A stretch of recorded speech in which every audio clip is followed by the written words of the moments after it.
Hi folks, this is Dr. David Morris with Magnolia Medical Center here in Murfreesboro. Thanks for watching our next video in the thyroid series. Today I want to talk briefly about vitamin D. Here are the key things you need to know about vitamin D. First, every single cell in your body needs vitamin D. Every last one. So to say that vitamin D is important is quite an understatement.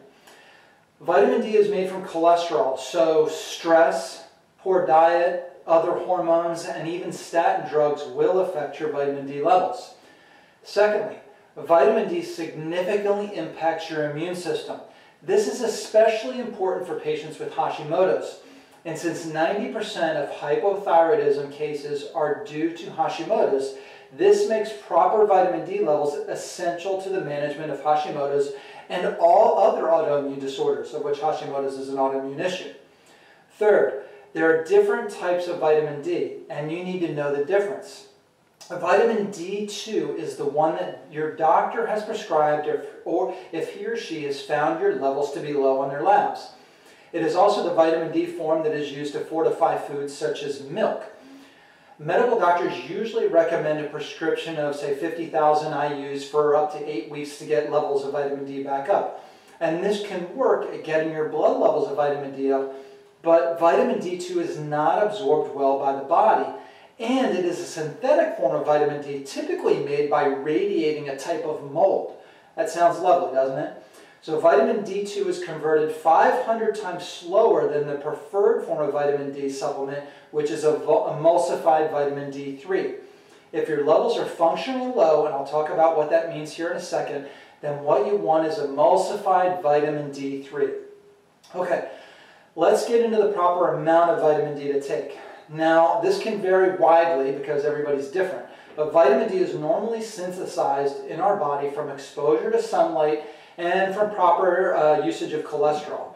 Since we don't live anywhere near the equator here in Tennessee, most North Americans will benefit from supplementing with vitamin D3, along with vitamin A and K2, which help aid your body in the absorption of vitamin D and also help keep a good balance of your fat-soluble vitamin levels. So let's talk about a good lab value for vitamin D. Typically, normal lab ranges, which are what your doctor uses, and these come from, say, LabCorp or Quest or whichever lab you've been to. Those normal lab recommended values are between 32 and 100. First, that's a pretty wide range, and second, every expert on vitamin D agrees that those levels are incorrect and should be higher for the minimum, at least 50. I prefer to see ranges of 60 to 80, especially for patients who are dealing with chronic illnesses. Now, if your levels are in a healthy range, then you could take 35 IUs per day per pound of body weight. So a 100-pound person would want to take about 3,500 IUs a day if their levels are already in good shape. And again, you want to be taking an emulsified vitamin D3. If your lab levels are low, then consult a healthcare provider who is knowledgeable in healthy lab ranges and nutrition to help you get this right. Remember, vitamin D is essential for healthy thyroid function. All right, folks, please, if this information is helpful to you, please like, share, and subscribe.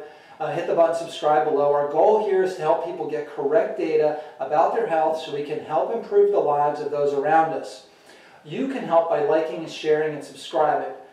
Please leave any comments or questions below and we will answer them as quickly as possible.